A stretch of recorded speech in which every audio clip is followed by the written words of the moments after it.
کیا ضروری ہے کوچنگ سینٹرز کو جس میں بچوں کو مورل ایجوکیشن ضروری ہوتی ہے؟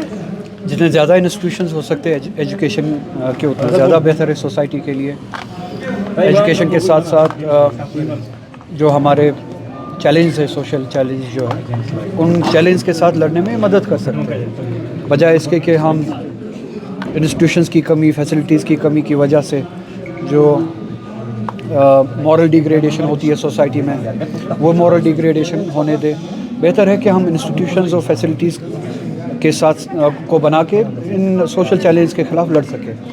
آپ نے منشیات کے بارے میں دیکھا ہوگا کہ اس سوسائٹی میں ان جنرل جموں کشمیر میں ایک بہت بڑا چیلنج ہے ڈرگز کے خلاف جو لڑائی ہمیں چھیڑنی چاہیے.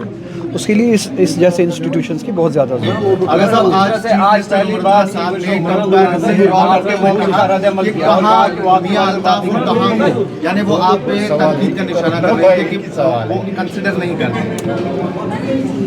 یہ بدقسمتی ہے کہ وہ اسے پرسنل بنا رہے ہیں. اگر انہیں پرسنل بنانا ہے تو ٹھیک ہے, میں تیار ہوں اس چیز کے لیے, مگر پہلے مجھے ان باتوں کا جواب دے.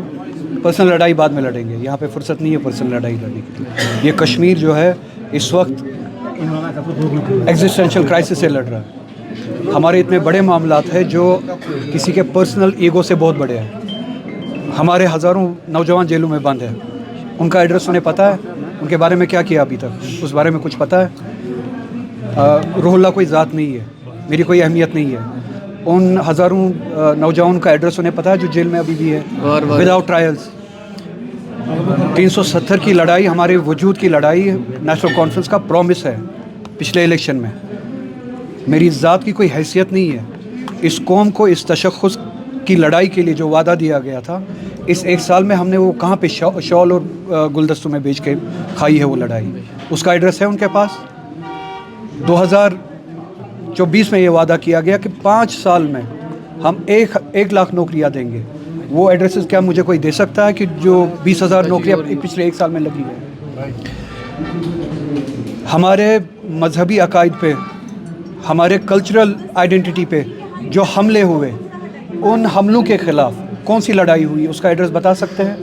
کیا اس آسمان پہ وہ ہے جہاں پہ وہ لڑائی لڑنی ہے, یا زمین دوز کر دیا ہے ان وعدوں کو جو ہم نے الیکشن سے پہلے لوگوں کے ساتھ کیے ہیں؟ ان سوالوں کا جواب ہمیں دیں, اور یہی سوال رہیں گے. میری ذات کوئی نہیں ہے.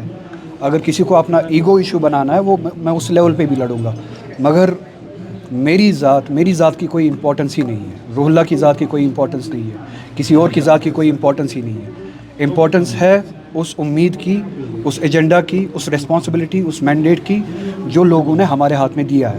ان وعدوں کا ایڈریس کیا ہے, کیا ان کو پہچانتے ہیں, وہ لڑائی کہاں پہ ہے اس کے بارے میں بتائیں. وہ ہزاروں نوجوان جو جیل میں ابھی بھی بند ہیں, ان کے لیے 1 سال میں کیا ہم نے, ان کا ایڈریس مجھے بتائیں.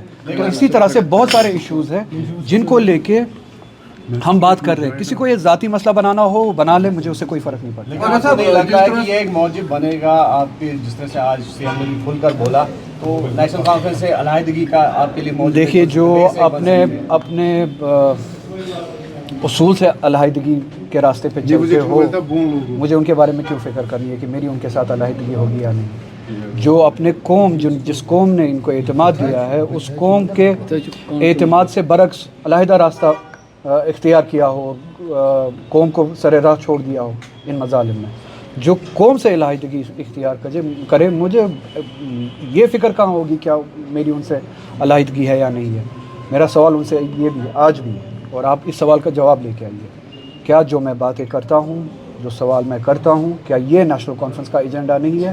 اور اگر یہ نیشنل کانفرنس کا ایجنڈا ہے تو میں نے علیحدہ راستہ اختیار نہیں کیا ہے, انہوں نے غلط راستہ اختیار کیا ہے. تو اگر کسی کو اپنی جگہ سے دور ہٹنا چاہیے, اترنا چاہیے, معافی مانگنی چاہیے, وہ انہیں. مجھے آغا صاحب مجید لارمی نے آپ کے ذات کے لیے ووٹ دیا, کیونکہ لوگ جو کہہ رہے ہیں کہ ہم نے آغا صاحب کو دے کر ووٹ دیا. اب اس کے بارے میں ہم دیکھ رہے ہیں کہ نیشنل کانفرنس کے ڈپٹی سی ایم او یا ایم ایل اے, آج وہ دیکھیے, وہ عوام کا بڑا پن ہے, لوگوں کا بڑا پن ہے, محبت ہے میرے لیے, وہ اس طرح کی باتیں کرتے ہیں. مگر میرے لیے کسی نے ووٹ نہیں دیا. لوگوں نے اپنے وجود کے لیے ووٹ دیا, اپنی لڑائی کے لیے ووٹ دیا, اپنے مستقبل کے لیے ووٹ دیا. میں کوئی ذات نہیں ہوں, کوئی ترم خان نہیں ہے کہ کسی کے لیے ووٹ دیا ہو,